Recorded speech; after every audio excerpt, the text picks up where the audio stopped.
our project was to recreate the Holocaust using modern day technology such as a 3D printer and utilizing math to have the kids design memorabilia that will be representative of the timeline for the Holocaust, the victims, and the survivors.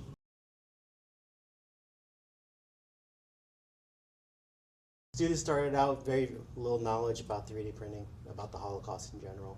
We took a trip to New York, and during that trip they got to see representation of the Holocaust. They got to see artifacts and all the atrocities that happened to those children. So, and so the people that were there, and they really were impacted by it. So when we brought it back, we had them do journaling so they could reflect on what they learned. And a lot of them became emotional because they connected that to instances of modern day, what's going on now, what happened in the past, what happened in the future, people being alienated for being a specific race or for having certain traits.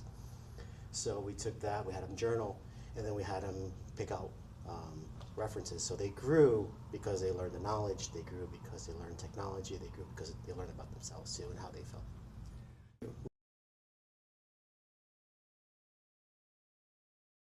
Okay, one of the things that I learned as a teacher leader, especially for this project, is the amount of resources that are available. If we just take the time to research or actually look into it, and although it does require a lot of work outside of the classroom as well as in the classroom, it's well worth it. There's so many different avenues that one can take and be creative to kind of enhance the kids that the rewards are priceless. I learned to be more patient.